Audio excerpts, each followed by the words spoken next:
भैया मगही में तो गाना सुने थे ना एक, छावड़ा चुप चुप चुप तू ले ले रे, खुशी कक्कड़ और आशीष यादव का।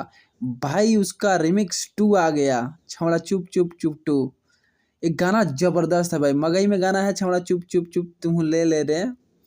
फिर से उसका पार्ट 2 यानी कि टीजर रिलीज हो गया है, जबरदस्त गाना है भाई। फिट की बात करें तो प्रिया सुहानी उसमें फिट की है, और आशीष यादव तो है ही है भाई। और गाना जबरदस्त होगा, पहले पार्ट 1 से ज़्यादा व्यू कलेक्शन करेगा ये, क्योंकि उससे बेहतर काम किया गया है, उससे ज़्यादा इन्वेस्ट किया गया है, और बड़े चैनल से रिलीज किया जाएगा इसको, सारेगामा हम भोजपुरी से रिलीज किया जाएगा छावड़ा चुप चुप चुप पार्ट 2 गाना को। भाई जबरदस्त है गाना, टीजर में देखने से लगा कि हाँ भाई गाना है, कॉमेडी भी है पूरा, मजा आ गया देखने से।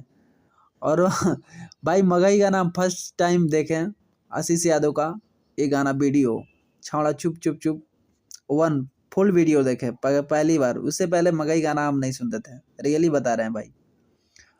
और जैसे मुझे वीडियो बनाने का मौका मिला तो भाई इनका क्लिप देखें टीजर का, मुझे बहुत अच्छा लगा। थैंक यू सो मच, ऐसे ही काम करते रहिए, भोजपुरी और मगही को आगे बढ़ाते रहिए और इंटरटेनमेंट कराते रहिए।